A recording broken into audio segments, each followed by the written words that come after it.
on Asia's evolving maritime security order. Just to remind that we will have a good 1 hour break after this plenary, after which the simultaneous special sessions begin, and many of you will be registered for those. One on balancing Asia-Pacific minilateralism and ASEAN centrality, one on managing Euro-Atlantic and Asia-Pacific security, and one on defense cooperation in the Indian Ocean region. And that will take us into dinner time. But before that, we have this fourth plenary. There is no IISS Shangri-La dialogue that doesn't concentrate in some fashion on the maritime security order.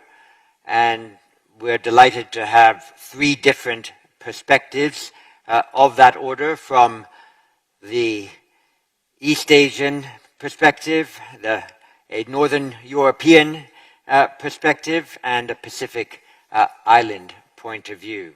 And I'll ask each of the three to speak in the order in which they appear on the program, and then, as in the last couple of plenaries, invite a numerous amount of interventions from the floor before coming back to the panel.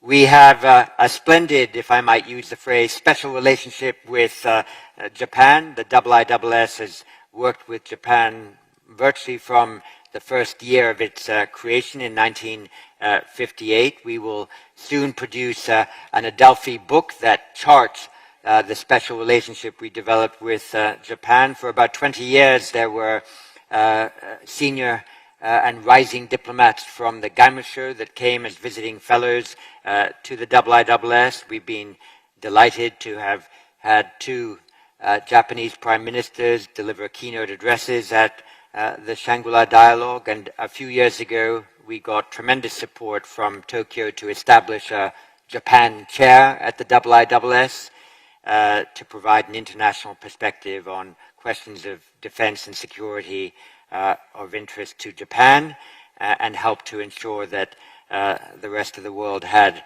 a useful understanding of Japanese defense and security developments, as well as geoeconomic ones, given that your administration has a ministry for economic security, appreciating, as someone earlier said in this dialogue, the interrelationship between geoeconomics and geostrategy.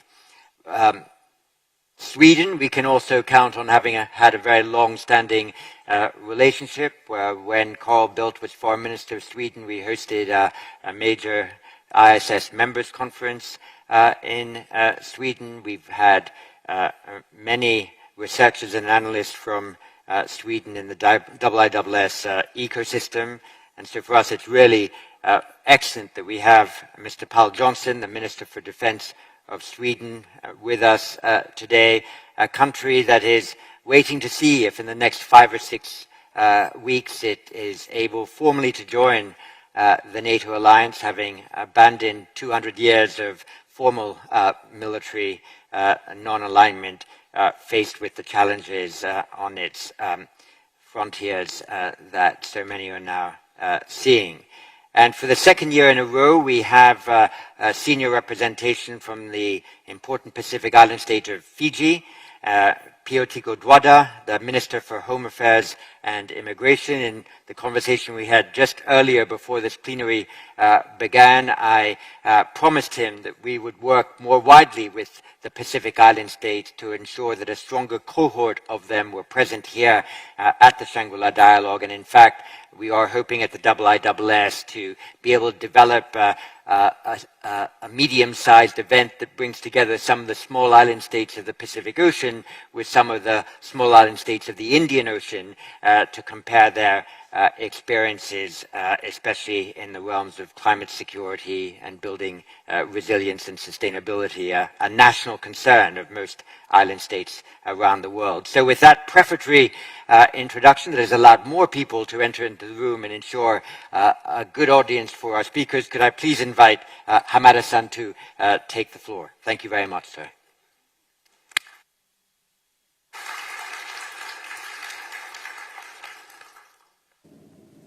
Dr. Chipman, distinguished guests, it is great honor for me to deliver a speech at this gathering once again after serving Japan's defense minister 14 years ago. 大変ありがたく存じます。本会合の開催のために尽力された my sincere gratitude to the International Institute of Strategic Studies and Singapore government for hosting this dialogue.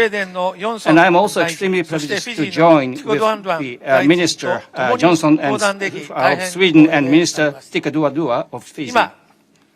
Now, we stand at a crossroad between conflict and discord in one direction and cooperation and harmony in others. In 2009, when I last spoke here, the threat posed by non-state actors was the imminent challenge to the world. Today, however, competition and conflict among the states have once again emerged as urgent challenges. In the Indo-Pacific region, there are ongoing unilateral attempts to change the status quo by force or coercion, particularly in the maritime. As I mentioned in my last speech to this dialogue, it is important to make efforts to prevent confrontation, which this region has experienced in the past. And these words still resonate today. To prevent confrontation in the Indo-Pacific region and to uphold the free and open international order based on the rule of law, we must not only make efforts to dissuade unilateral attempts to change the status quo by force or coercion, but also enhance communication in order to avoid misunderstanding and miscalculation and to promote confidence building through dialogue. Now, today, I will discuss the responsibility that Japan is going to fulfill in order to seek and realize peace. Aspiring peace, countless people have made great sacrifice and diligently worked over generations to create international order based on the rule of law. Russia's aggression against Ukraine is a violation of international law and outrageous act that shakes the very foundation of the international order based on the rule of law built by our predecessors. If we tolerate or turn blind eyes to this aggression, it will be send the wrong message that unilateral changes to the status quo by force will be accepted or not to be opposed in other regions as well. The international community is now being challenged, being called upon, to unite in order to champion international principles and shared values. Russia's aggression against Ukraine provides us with various lessons. A particular crucial one is the importance of preventing confrontation. It's been more than a year since the start of Russia's aggression against Ukraine. Every day, we are still facing their situation in Ukraine. We must acknowledge this reality. If a unilateral change to the status quo by force is attempted and aggression occurs, it would lead to prolonged war that will deprive prosperity which could have been enjoyed by all, and opportunities for international cooperation to address global challenges. And above all, the lives of those meant to carry out our future generations.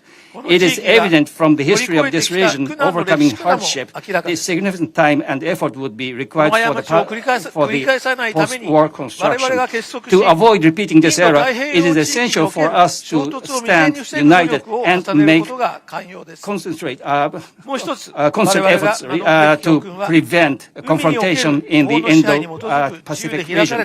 Another lesson we must learn is the importance of a free and open international order based on the rules of law in the maritime domain. Russia's blockade of the Black Sea and attacks on the port of, including Odessa, have led to an energy and food crisis and brought about significant global impact. Because sea lanes are arteries that sustain the world, in order to protect people's safety and livelihood, sea lanes must be free, open, and stable.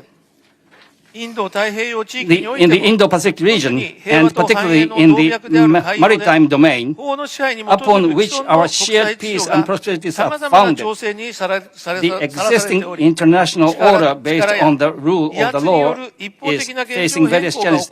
This situation raises mistrust and concerns that unilateral changes to the status quo by force or coercion may be just around the corner. For instance, the normalization of coercive military action involving ballistic missile launches and repeated intrusion into territorial sea by foreign government vessels infringe on free, open and stable seas. In particular, the East China Sea and the South China Sea unilateral change to the status quo by force or coercion and further attempts are advancing, which is based on their assertion that are incompatible with the existing international order.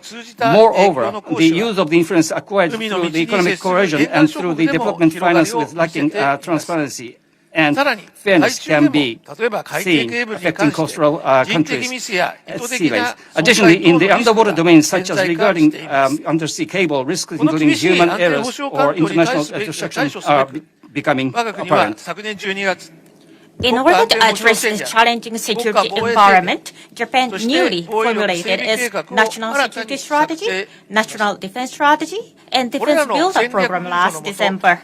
Under these strategic documents, we aim to prevent confrontation and uphold the free and open international order based on the rule of law. As the Shangri-La Dialogue is valued as an important platform for defense diplomacy by the IISS, diplomatic efforts among defense authorities become a crucial component for peace and stability of the international society. In order to contribute to diplomatic efforts by the whole government of Japan, the Japan Ministry of Defense will proactively promote diplomatic efforts in defense sphere for peace among defense authorities of each country and fundamentally enhance its own defense capabilities. In any situation, diplomatic efforts should be pursued first. In Japan's Ministry of Defense will strengthen cooperation with our ally and like-minded countries, as well as enhance communications and promote confidence building, including with countries posing challenges to regional stability. Firstly, while keeping in mind the possibility of contingencies, Japan will increase cooperation and collaboration with our ally and like-minded countries to enhance global bonds of solidarity. This naturally includes further strengthening the deterrence and response capabilities of the Japan-US alliance. Furthermore, Japan will expand bilateral and multilateral cooperation and exchanges in various fields, taking into consideration the characteristics of the region and circumstances of each country. And in particular, Japan proactively support the improvement of security capabilities of like-minded countries. In order to promote maritime security, a pillar of Japan's free and open Indo-Pacific efforts will be made through the newly established offshore security assistance as well as through existing initiatives including capacity building assistance and transfer of defense equipment technology. Japan believes that enhancing bonds of solidarity with our ally and like-minded countries will deter attempts to unilaterally change the status quo by force or coercion and will also promote the pursuit of peaceful resolutions with other countries that are posing challenges to regional stability. And furthermore, we aim to avoid misunderstanding and miscalculations, foster trust through dialogue by enhancing communications, including with other countries that are posing challenges to regional stability. In an unstable security environment filled with concerns and distrust, it's essential to maintain constant communication to avoid unforeseen circumstances. To this end, Japan has been working towards establishing a constructive and stable relationship with China and has been operating in the maritime from an aerial communication mechanism between the Japan-China defense authorities. Additionally, we began the operation of the hotline between Japanese and Chinese defense authorities in this year. And furthermore, it's crucial for foreign countries to work together as one to promote confidence building and prevent confrontation. Particularly, we will continue to place importance on opportunities for dialogue provided by ASEAN and multi-layer regional cooperation frameworks such as the ECC Summit, ASEAN Regional Forum, and ADMS Plus, as well as this dialogue commemorating 20th events. This initiative likely seeks peace with inclusiveness encompassing all countries. Not to mention, Japan needs to fundamentally reinforce its defense capabilities. This effort aims to improve the deterrence to the region in concert with all the allied like-minded countries and intends to deter challenges the existing international order based on the rule of the law. This will be done within the purview of international law, will adhere to the basic precepts of maintaining an exclusively defense-oriented policy, and does not aim to establish military power that poses threat to other countries.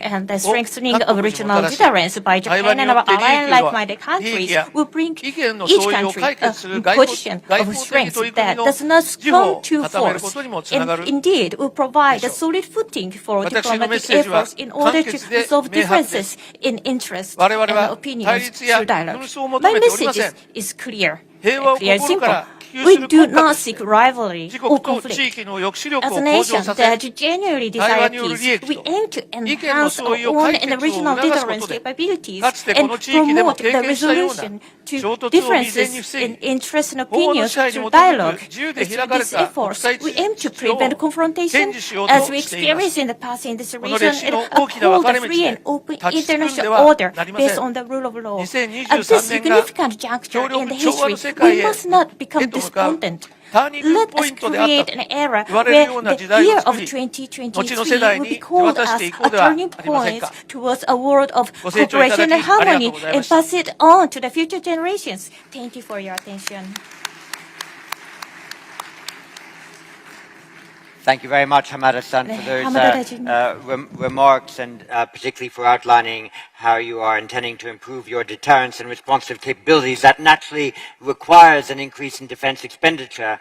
And one of the interesting things that our military balance defense economics teams considered was with the intent of Japan to move towards 2% of GDP of defense and the announced intent of Germany to do the same. When both arrive at that figure, it is likely that the number one defense spender in the world will still be the United States, the number two China, the number three Japan, the number four Germany. Who would have thought 4 or 5 years ago that Japan and Germany would have the third and fourth places as defense spenders in the world? But that's what happens when you have a strategic earthquake. When you have a strategic earthquake, too, people's national strategies might need to adjust. And so I invite the Minister of National Defense of Sweden to take the floor. Thank you, Pam.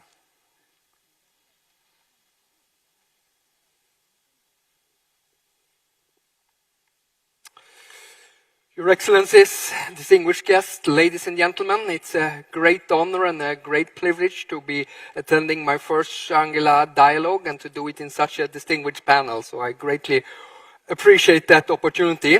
My message also is that the security of this region is increasingly linked to the Euro-Atlantic security, and I'm also happy to be part of a strong European delegation here at the Shangri-La Dialogue. And I think it's paramount that we have a vibrant strategic dialogue between the Euro-Atlantic community and the Asia-Pacific region. I think that the value of that cannot be overestimated. For Sweden, this is indeed a special time, and it's a defining time. We are currently holding the EU presidency, the EU Council presidency, and we are on the threshold, hopefully, of becoming a full-fledged member of the alliance. And as Dr. Shipman said, this is a rupture of 200 years of military non-alignment and neutrality. I always say there are two defining dates why we made this step. The first is on the 17th of December 2021, when Foreign Minister Lavrov presented a legally binding treaty stating there would be no further NATO enlargements to the east, and that Sweden and Finland would not be allowed to join NATO. That was blatantly stating that Sweden and Finland would be part of Russia's sphere of interest. That was totally unacceptable for us. The second date that is paramount to understand why Sweden made the choice also to join NATO is on the 24th of February 2022. Then, of course, it was rampantly clear for us two things. Russia is willing to take greater political and military risk than many thought would be likely. The second aspect of why we took that decision is, for us, it was clear that NATO supports its partners, but it defends its allies. We looked at Ukraine, of course, was also a partner to NATO, but if you're not part of Article 5 and NATO's common defense planning, you don't have the same kind of protection as if you're a full-fledged member of the alliance. I just want to say that as in reference also to our big rupture right now on being on the verge of joining NATO. Now, the global threat landscape is shaped by increased great power competition and rising tension, both regionally and globally. Basic norms such as rule of law, respect for human rights, free trade are also under increasing pressure. The same also applies to the rules-based international order that was established after the Second World War. The EU and the Asia-Pacific are closely linked, both politically and economically, given the interdependence of the economies and their many common global challenges. Trade between Asia-Pacific and Europe is on a global scale second to none. Asia-Pacific also includes 4 of the EU's 10 largest trading partners. Sweden alone have more than 300 companies operating here in Singapore, for example. With its important waterways, Asia-Pacific is of utmost importance for EU trade. This includes, of course, also the Strait of Malacca and the South China Sea. The mutual dependency between the Euro-Atlantic and the Asia-Pacific areas entails both opportunities, but this also means that we have to pay close attention to a broad spectrum of risk, from conflicts to supply line chain disruption. The brutal Russian invasion of Ukraine and Russia's imperial ambition to expand its spheres of influence is closely followed here also in Asia-Pacific. And let me say that Sweden has been very committed to the territorial integrity and freedom of Ukraine. We have made decisions to provide tanks, to provide infantry fighting vehicles, artillery system, and air defense systems to Ukraine. And when we do that because we also invest into our own security. Because supporting Ukraine is also investing in the rules-based world order. And for us, being a small country and a trading country, the rules-based order is very important for us. Earlier today, we heard Secretary Austin outline the important relations between the United States and its allies in the Asia-Pacific. It will make its mark on the security dynamics between our regions. The state of the Asia-Pacific is evolving more maritime security order is the reflection of the global security situation. That requires cooperation and unity around defending the rules-based international order. The problems we see today are systemic and they will be with us for the long haul, but the problems can be managed and they can be mitigated if we act decisively and in concert. I think that the watchword to work must be unity, cooperation, and having a long-term perspective. Upholding the rules-based order is also the key when it comes to the maritime domain. I represent a country with an open economy, heavily dependent on trade and connectivity. And Sweden is a firm supporter of the law of the sea, the principle of the freedom of the sea, and in particular the freedom of navigation. Today, the freedom of navigation is being challenged in the Black Sea, in the High North, and also in the South China Sea, to an extent that is unparalleled since the end of the Cold War. UNCLOS is a cornerstone to the international rules-based order of the oceans and the seas. The convention provides predictability and a basis for the peaceful use of the oceans, maritime security, and international cooperation and friendly relations among nations. The EU's maritime security is currently being updated and expected to be finalized soon. The strategy will include proposals for joint efforts for the protection of critical infrastructure at sea. Some of the EU's fundamental interests are focused on ensuring resilience and protection of critical maritime infrastructure, and that's both onshore and offshore. A number of risks and threats should be addressed. This includes the effects of climate change, foreign direct investment.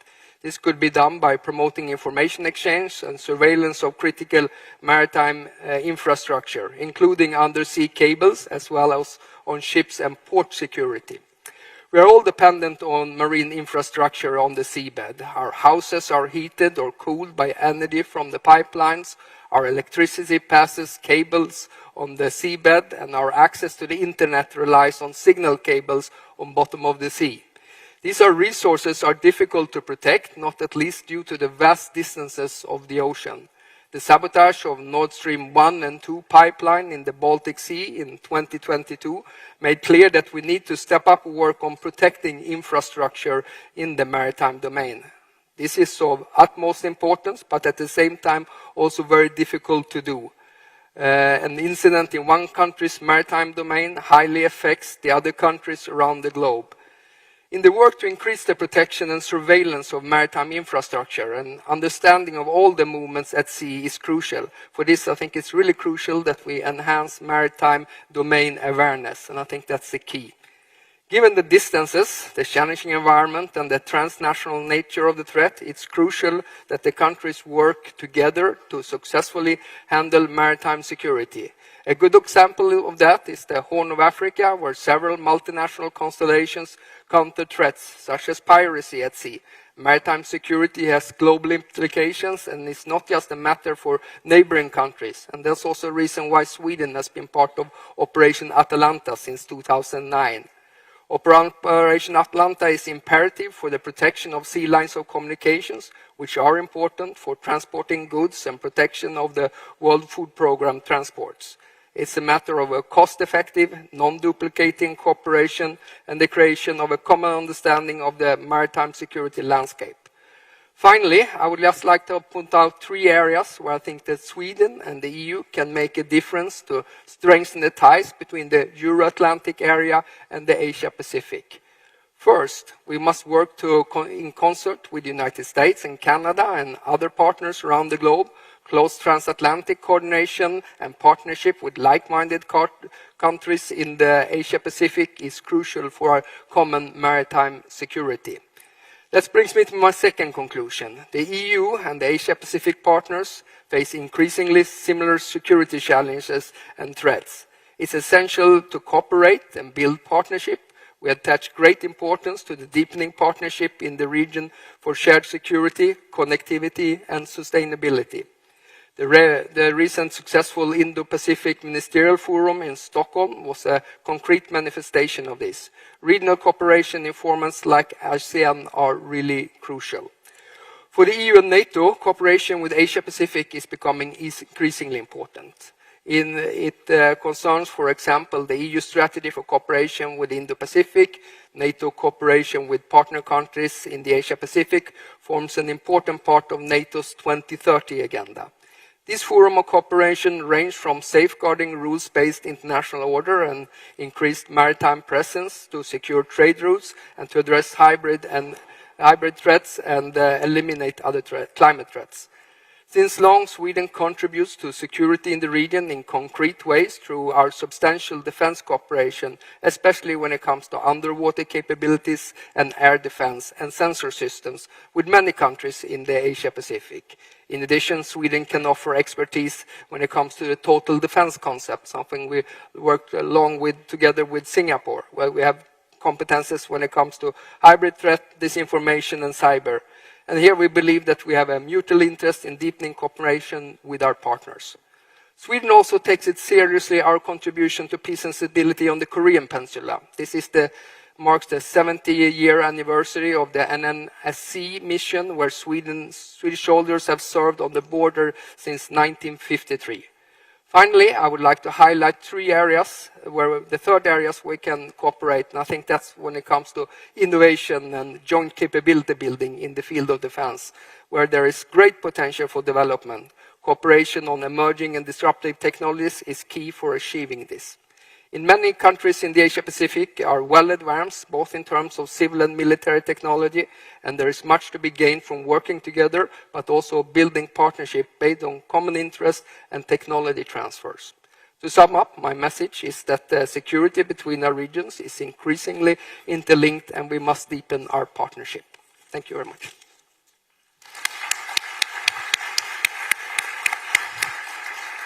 Minister, thank you very much. And I would just pick out of your very comprehensive assessment of the security landscape and Sweden's approach to it, the emphasis you placed on the need to secure undersea telecommunications cables and undersea energy pipelines. And one of the interesting things that is now happening in the defense world is that we are discovering that private companies have all sorts of roles. Private companies have had roles in helping Ukraine protect itself against cyber threats. But it's also true that private companies, especially in Northern Europe, are developing specialist capability to monitor undersea pipelines and therefore more effectively to attribute any attacks that might be made on those pipelines to any particular malign actor. So that is also an intriguing defense and military development that may become increasingly important. It's a delight now to invite our representative from Fiji to address us. All of us here are looking forward to COP28, hopeful that there can be some greater breakthrough on the issues of climate change and national resilience. All of us here have heard a great deal about great power competition and the dissatisfaction that smaller states have in being the victim of that great power cooperation. So who better to talk on both of those issues than the Minister from Fiji? Thank you, sir.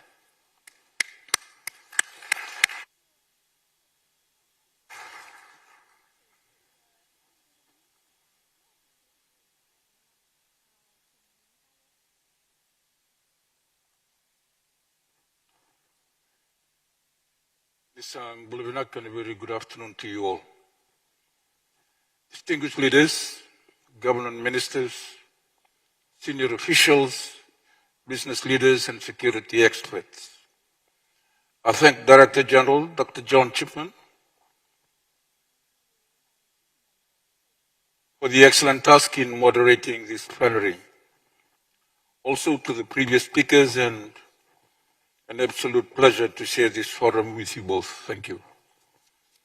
First and foremost, I offer my appreciation to the organizers, the host of this dialogue, for the invitation to speak on this plenary and to offer my thoughts regarding the topic.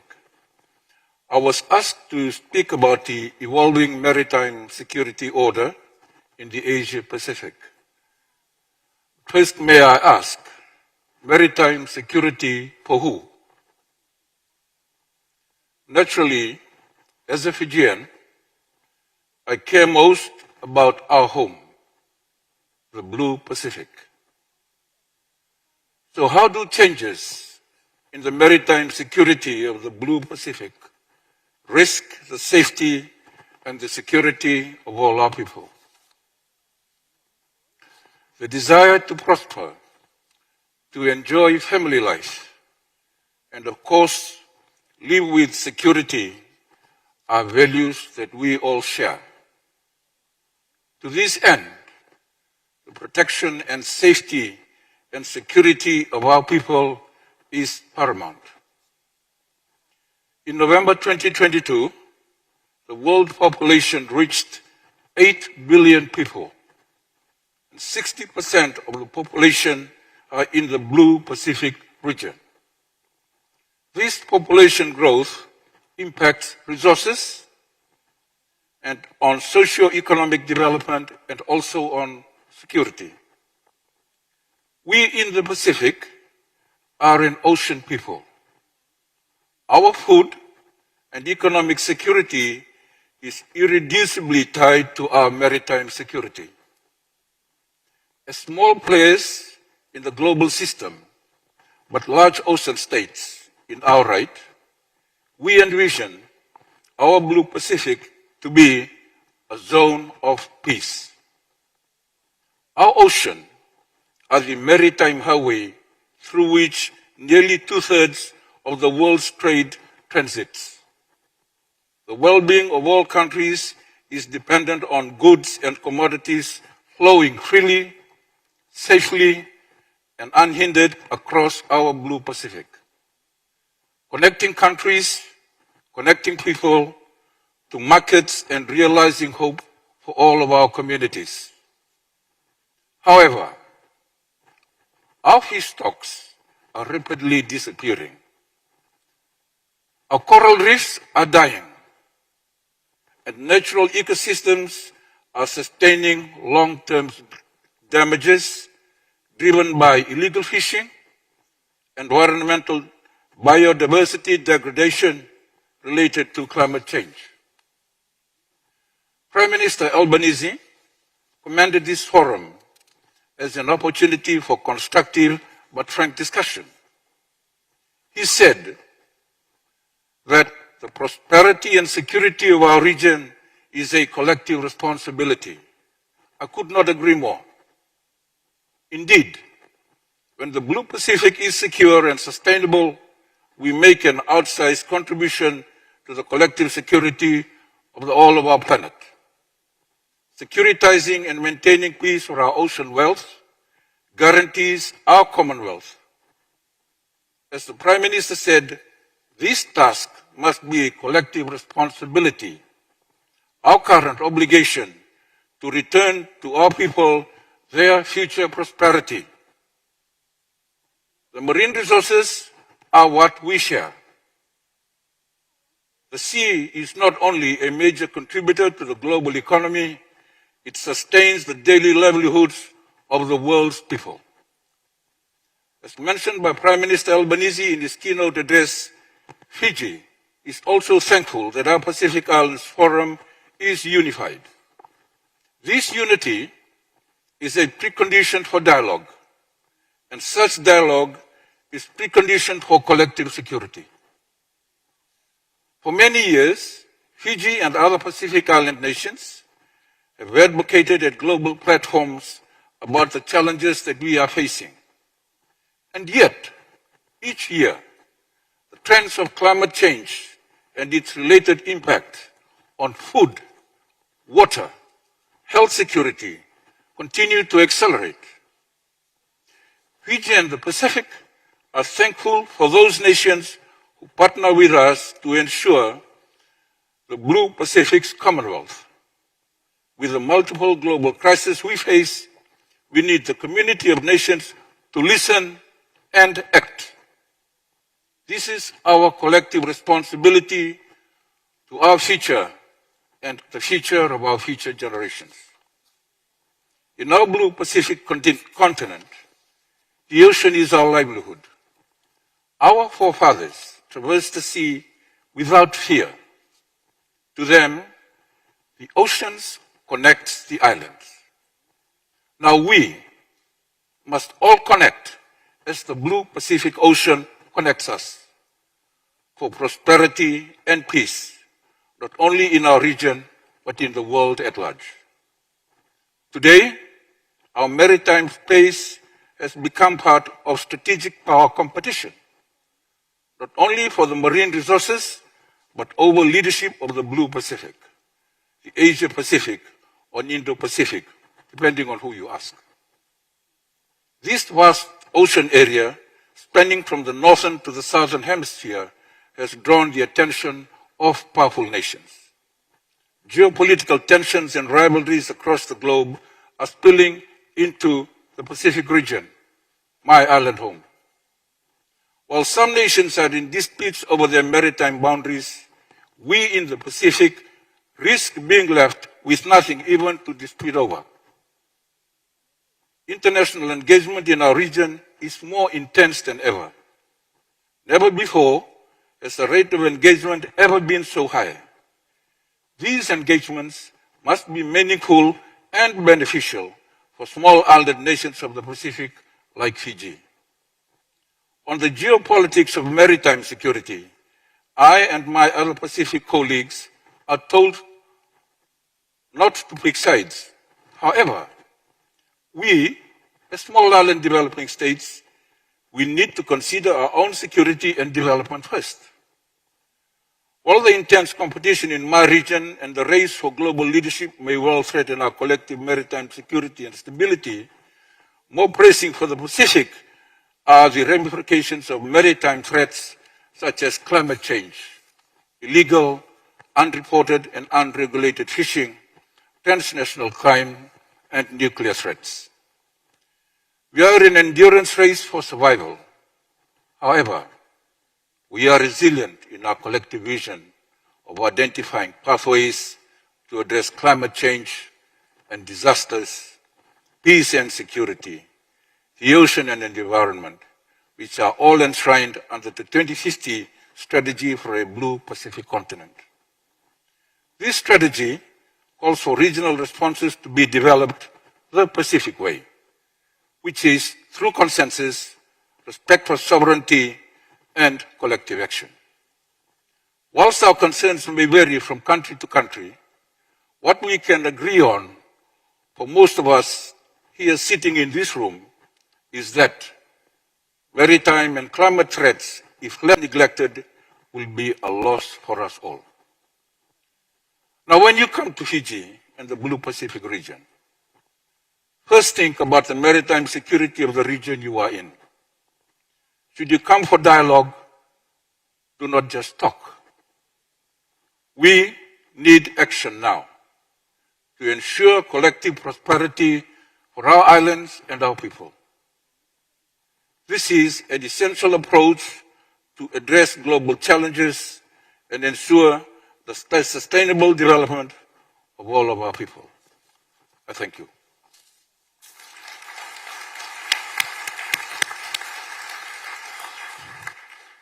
Thank you very much, Pio Tikon Doandoan, for that statement, and particularly for your penultimate appeal.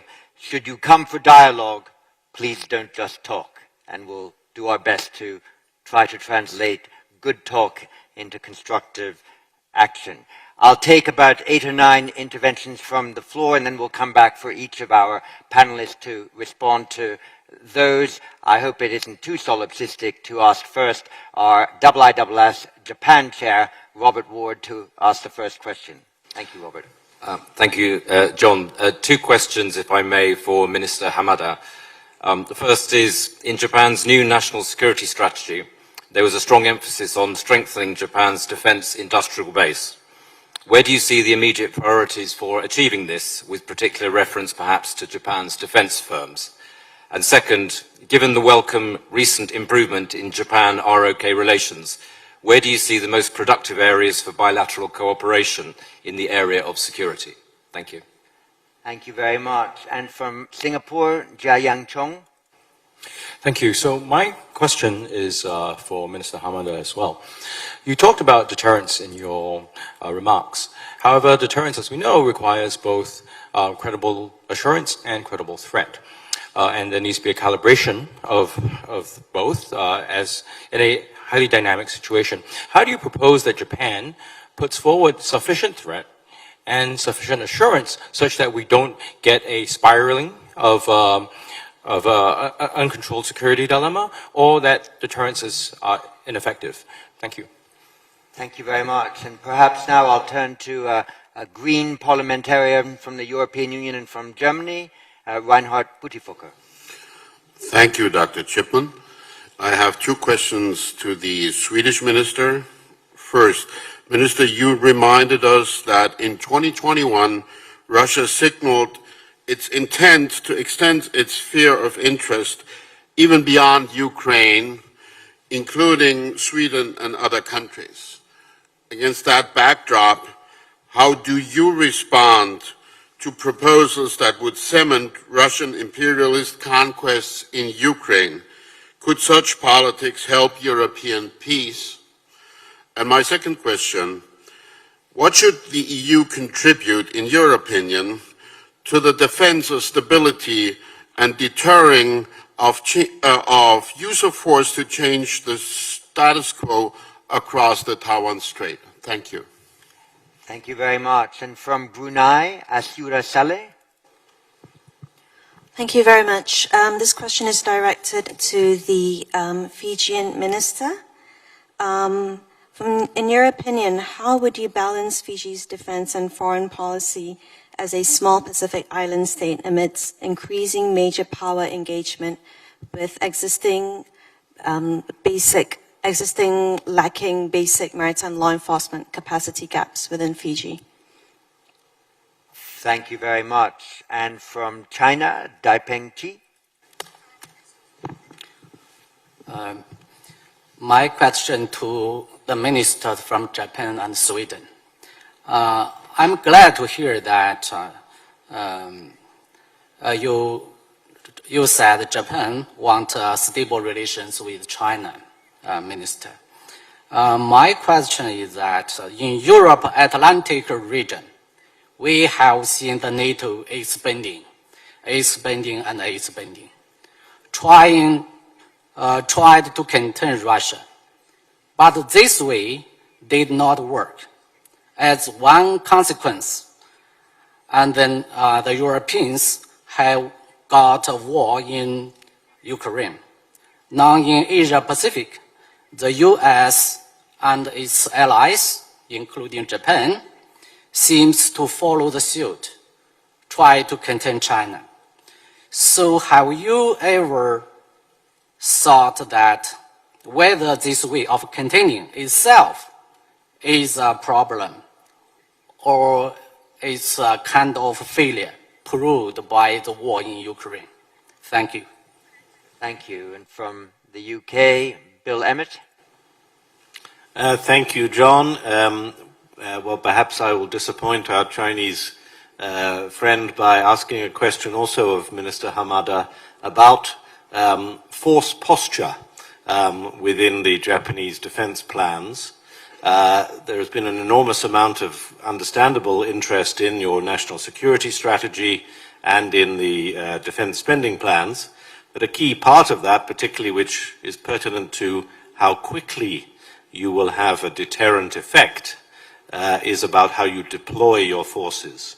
Can you give us some indication of, in particular, how soon you expect to have forces deployed on your southern islands, the Nansei Islands, such as Yonaguni, and therefore within the immediate environs of a contingency in Taiwan? Thank you very much. And from Australia, Kim Bergman. Kim Bergman from Asia Pacific Defence Reporter, and my question is to Minister Johnson. Sweden and Australia used to have a very dynamic security relationship. Over the last few years that has faded away. Do you think there are further opportunities from Sweden, or has the AUKUS agreement meant that you're sidelined forever? Sorry, you meant Swedish relationship with who exactly? Sorry, Kim? Sweden and Australia. Sweden and Australia, thank you. Just to make absolutely certain I caught that as well. Thank you. And from Japan and also the IISS, Mariko Togashi. Thank you, John. So my question goes to Minister Hamada. I'd like to ask you about the official security assistance that you touched on, which I believe and hope will contribute to increased deterrence in the region, but may require careful operation than ODA, especially given how ODA has been strategically effective in the region. So how do you plan to expand this program in terms of countries and types of assistance? Thank you. Thank you very much. Nick Childs. Thank you, John. I'm afraid another question for Minister Hamada. You mentioned that Japan is fundamentally reinforcing its defense capabilities in the context of the evolving security situation. Also in that context, one of your Izumo-class warships has just emerged from a major refit, the Kaga, that will allow it to be the first of these ships fully to be able to operate in effect as an aircraft carrier, operating the F-35B Joint Strike Fighter. I wonder if you could set out how you see the concept and intention for operating these ships in order to maintain and support maritime security in the region? Thank you. I've got 3 more interventions left, unless there's an additional one before I come back to the panel, but I want to put in my own question to the Minister from Fiji, if I could, to make certain that he has more than 1 or 2 questions to answer. We made earlier reference, and you made reference to the fact that there are a number of formal institutions that now address small island state security. There's a Pacific Islands Forum. Singapore has played host to Small States Forum. There are ways in which some Indian Ocean states come together. But could you say what is missing from these fora? Is the composition correct in this fora? Is best practice, as between different island states in different regions, properly shared? Are there problems with the agenda of these fora? Could something else take place that would more quickly convert dialogue into action? And I ask this for the very good reason that we are considering ourselves trying to create an event that addresses specifically small island state security, but we obviously don't want to replicate something that's already there. We would love to be able to innovate. In order to be able to innovate responsibly, we have to take views from the actual stakeholders. You're a stakeholder. If you could give us an agenda and a forum, we'll do our best to give it a go. So I just wanted to give you a few minutes to prepare for that, but let me return to our 3 remaining interventions from the floor. Kalani Seuvalu. Thank you very much, Excellencies. My question is to the Minister from Japan. I wanted to seek the Minister's views on security risks that are posed by the proposed discharge of waste from the nuclear power plants, the Fukushima nuclear power plants. As we know, this is an issue that's being actively pursued by the region, the Pacific region, and today I just wanted to seek the Honourable Minister's views on that. Thank you very much. And from Malaysia, Asia Mohammed. Hi, I have a question for Minister Jonsson. So as I understand it, there are some obstacles that Sweden and Finland are facing in gaining NATO membership together. So I was just wondering, in your opinion, what would Sweden's best option be if Finland were to gain NATO membership first and proceed to accept it? Thank you.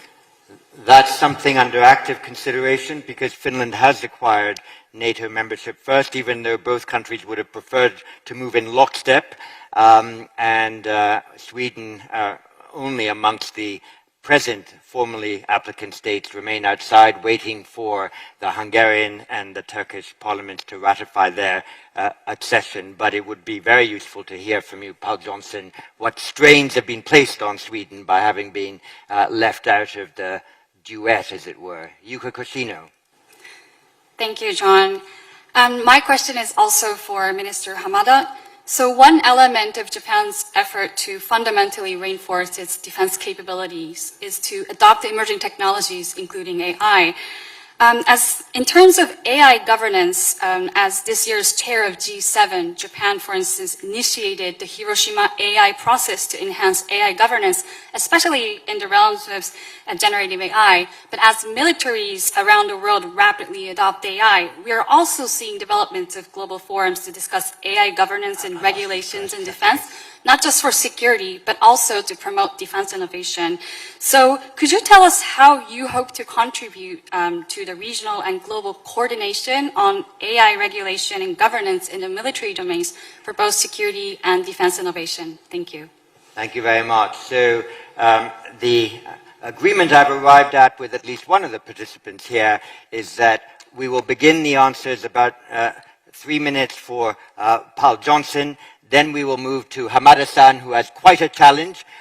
So you get a little bit more time, 5 or 6 minutes, and then we will conclude with the Minister from Fiji, if we may. Thank you very much. Let's go in that order. So Mr. Johnson. Thank you very much, Dr. Chipman. 5 questions in 3 minutes is quite a tall order. But let me start with Ukraine. And we stand by Ukraine's territorial integrity and its unviolated borders going back to 1991. Everybody wants peace, but no one wants peace more than the Ukrainian population. And yes, there might be negotiations, but there has to be if and when the Ukraine and the Ukrainian people want that. Otherwise, we're going to be rewarding Russia for starting this unprovoked and undefendable war. This is really a war of choice, not a war of necessity, where moral clarity is crystal clear. So we're standing back.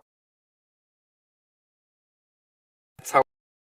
Now, on NATO expansion, I'm not comfortable talking about NATO expansion. I much rather talk about NATO enlargement, because what this is about is what kind of European security order we should have. And I strive for having a European security order where all countries make their sovereign decision by themselves if they want to join EU and NATO. And NATO has never pushed itself on anyone. It didn't push itself on Sweden or Finland or the Baltic state or Poland. It was these states who wanted to join NATO. And I think the bar of a good and free and open Europe is when everybody can decide their own path to security, including if they want to have NATO membership or not. I think that's really crucial. Now, what role can we play in the Asia-Pacific? I was alluding to it before. Also, I think we are not necessarily a provider of hard power, but we do have assets and capabilities on our industrial base. We do very well on innovation and connectivity. We can work with partners when it comes to hybrid threats, disinformation, and cyber. So I think those are some of the added value as a security partner we can have in the region. Now, on Sweden and Australia, I'm very hopeful. It's true, we had a very good, close relationship also before. I think the 3 things that are great with Sweden and Australia was we have a strong people-to-people relationship. I very much also appreciate Australia's strong commitment to supporting Ukraine, its participation in Interflex, providing also military support for Ukraine. And we have, I think, also expanding defense industrial ties as well, which I'm very hopeful for the future. Now, last point as well, since running out of time here, but very important. So where do we stand with our possible accession into NATO? Now, listen, we have an invitee status of 31 member states, and 29 out of 31 ratified our application in the record space. We are respectful of the fact that it's only Turkey who can make Turkish decision. It's only Hungary who can make Hungarian decisions. We have a trilateral MOU between Turkey, Sweden, and Finland. Sweden has worked very, very hard to implementing that MOU, and we will continue doing that after we join the alliance as well.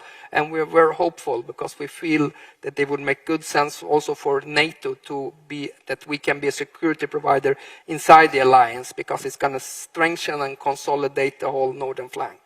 If Russia had one objective with Sweden and Finland, I think it was to keep us outside of NATO. And I always call this unprovoked war that Russia started against Ukraine as the mother of all unintended consequences for Russia's strategic thinking, because it ended up with 1,300 kilometer longer border with NATO.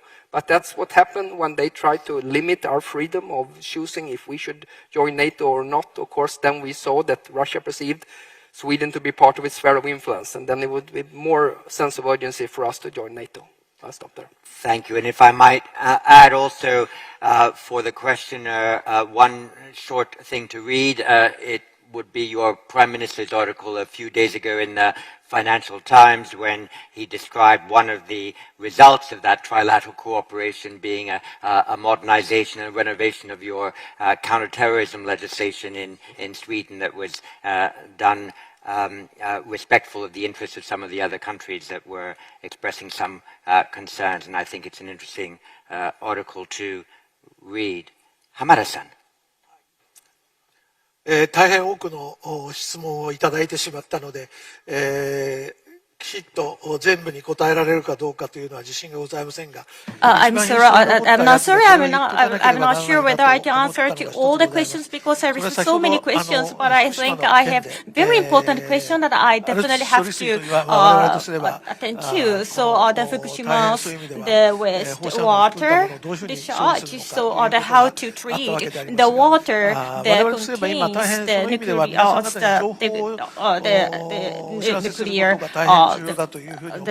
the discharge, and I think it's very important so that we share the information. So always that we did IAEA to check and invite many scientists to check, and we did the assessment of the safety.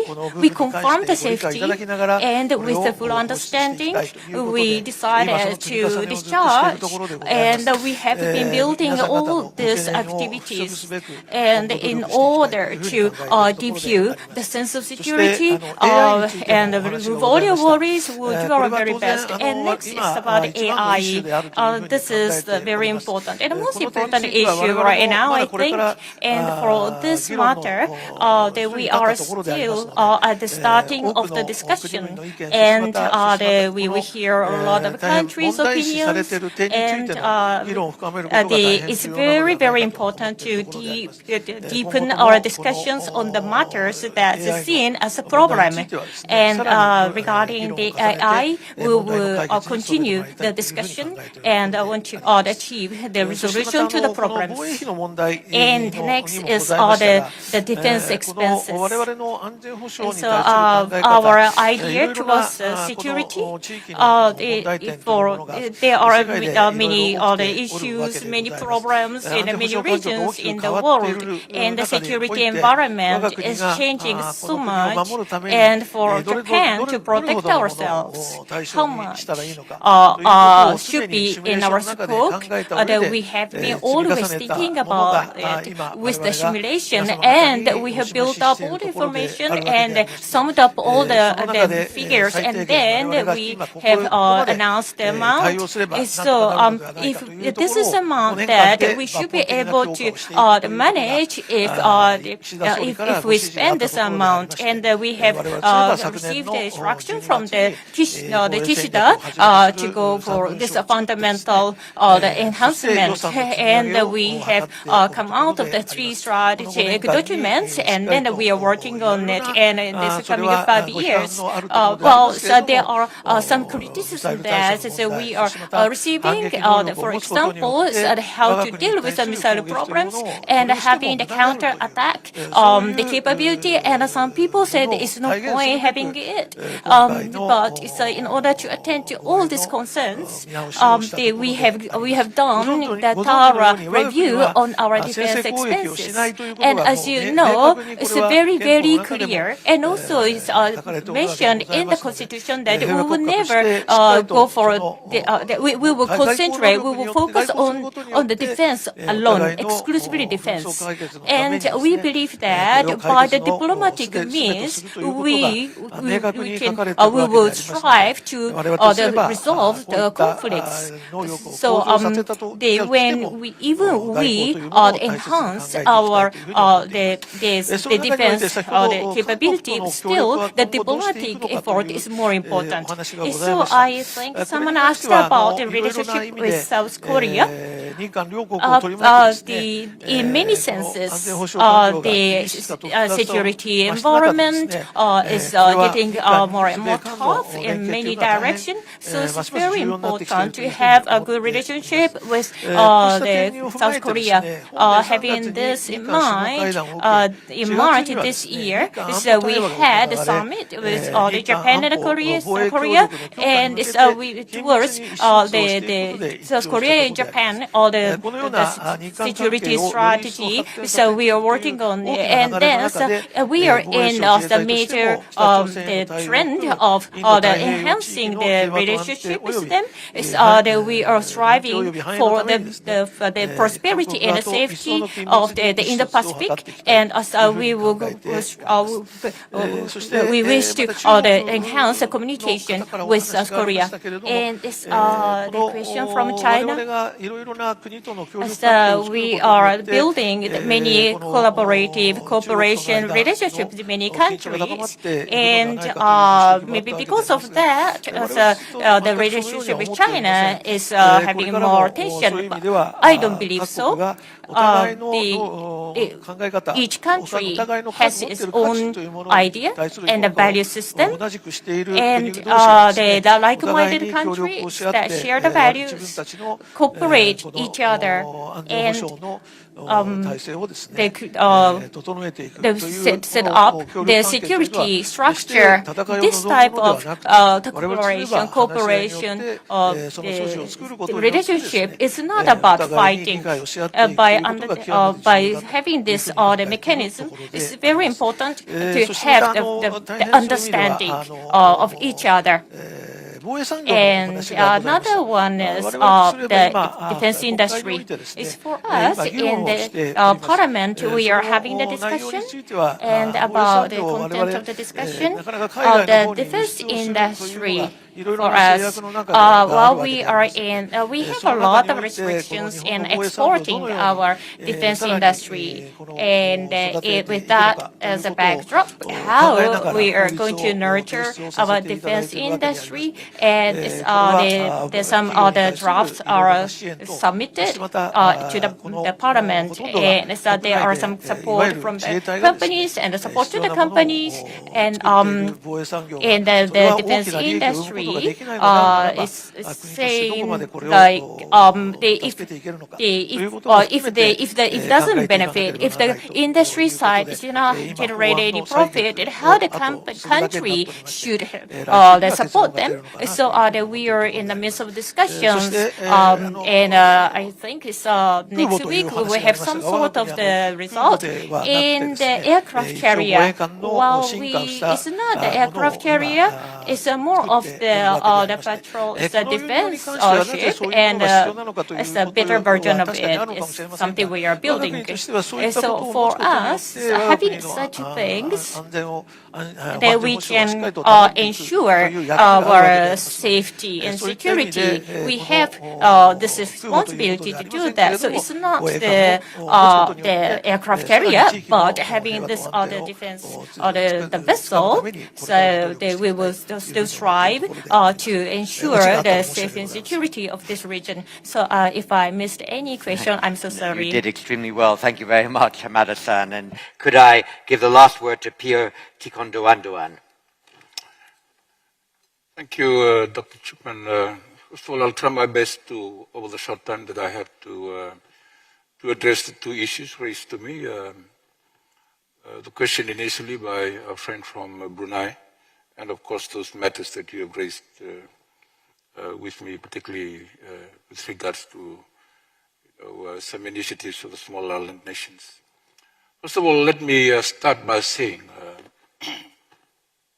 the nature of our islands and our states is that we are small island nations. Fiji, which is probably one of the bigger nations of the small islands, we're only 900 people strong.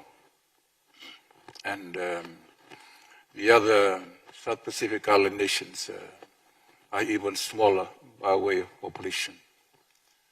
So really, the strength of our islands is in our solidarity. So you would have heard me said earlier that I'm glad that the unity of our region is strong in the Pacific through the South Pacific Forum. And I'm glad for the first time since the beginning of this year, the forum has come together as one body and one voice to project their concerns across the rest of the world about what really concerns them and motivates the way that we behave. So, Dr. Chipman, you've been asking me, I asked you the question why there's very limited Pacific presence in this conference here today. So, as you said, invitations were sent out, and perhaps the nations are not here. And that probably speaks for itself. Maybe the relevance of conferences such as this to meet the needs of the Pacific Island nations. Mind you, I was in Papua New Guinea 2 weeks ago. Prime Minister Modi came down, as well as Secretary Blinken, to meet the leaders of the Pacific. And one quite revealing statement was made by the Prime Minister of Papua New Guinea, which is one of the larger nations of the Pacific, is that Papua New Guinea will no longer attend a COP conference. Why? The short answer is because of inaction. Promises, but no delivery. Now, for the benefit of the people that are gathered here, for small island nations, of course, we are big Pacific ocean states. But these oceans that comprise, that make up the larger portion of our size, actually really is our biggest risk also. Once we feed from it, it is also drowning us at the same time because of climate change. So if you see the Pacifics are not, small island nations are not attending individually, it might mean to be telling the rest of the world, maybe it's time for you to pay up. Because we are the recipients of the damages that is caused by global emission, the heating up of the ozone, and the consequent actions.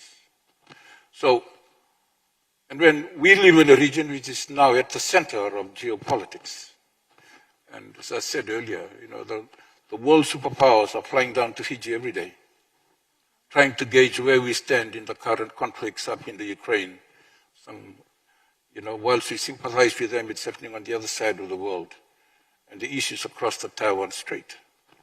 But because we are a region where much of the transactions of the world is happening, the voices of our people are important. But we feel as a Pacific people that we are not being heard. Fiji is a nation, we have been in United Nations peacekeeping operations for over half a century, with potentially no benefit for Fiji or the Pacific Islands in a way for us to propagate our positions with regards to climate change. But we give to the world. So, as a representative of a small island country and small island states, I'm a small, soft voice, really, in a larger world where there are bigger problems, but our problems are also required to be heard as well. So maybe there needs to be some stronger persuasion and be relevance for our attendance to be, to be equal partners in making the world safer. We're talking about defense of big countries around here. And like I said, this is security for who? We live in the same ocean. We take it completely differently. Our security is our survival, our food. And our lands are getting drowned over by the oceans. Not of our own making, but of others. So maybe international conferences such as this could lead to more of these issues, and maybe because then they would be able to contribute to global peace and solidarity around our region. And maybe we'll see less of our conflict coming into the future. So I thank you. I'm sorry if that really does not answer most of our questions, but really reflects some of the needs that we have and that we face as small island developing states and how we relate to the superpowers of the world. And so as they say, if elephants make love or fight, the grass still die. So as small island countries, always the consequences are almost similar. So anyway, I think. Thank you very much. Well, we will continue our dialogue with you and with others in the Blue Ocean to see if there is a particular event that could concentrate completely on your interests and focus the attention of others on issues other than a great power rivalry in the small island states fora. We are approaching 3:58.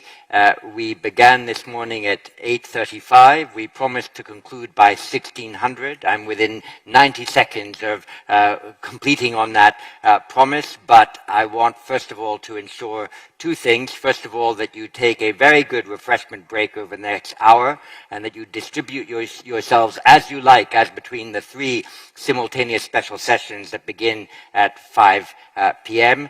But before you do that, please thank our three panelists for their tremendous presentations and their contribution to the dialogue.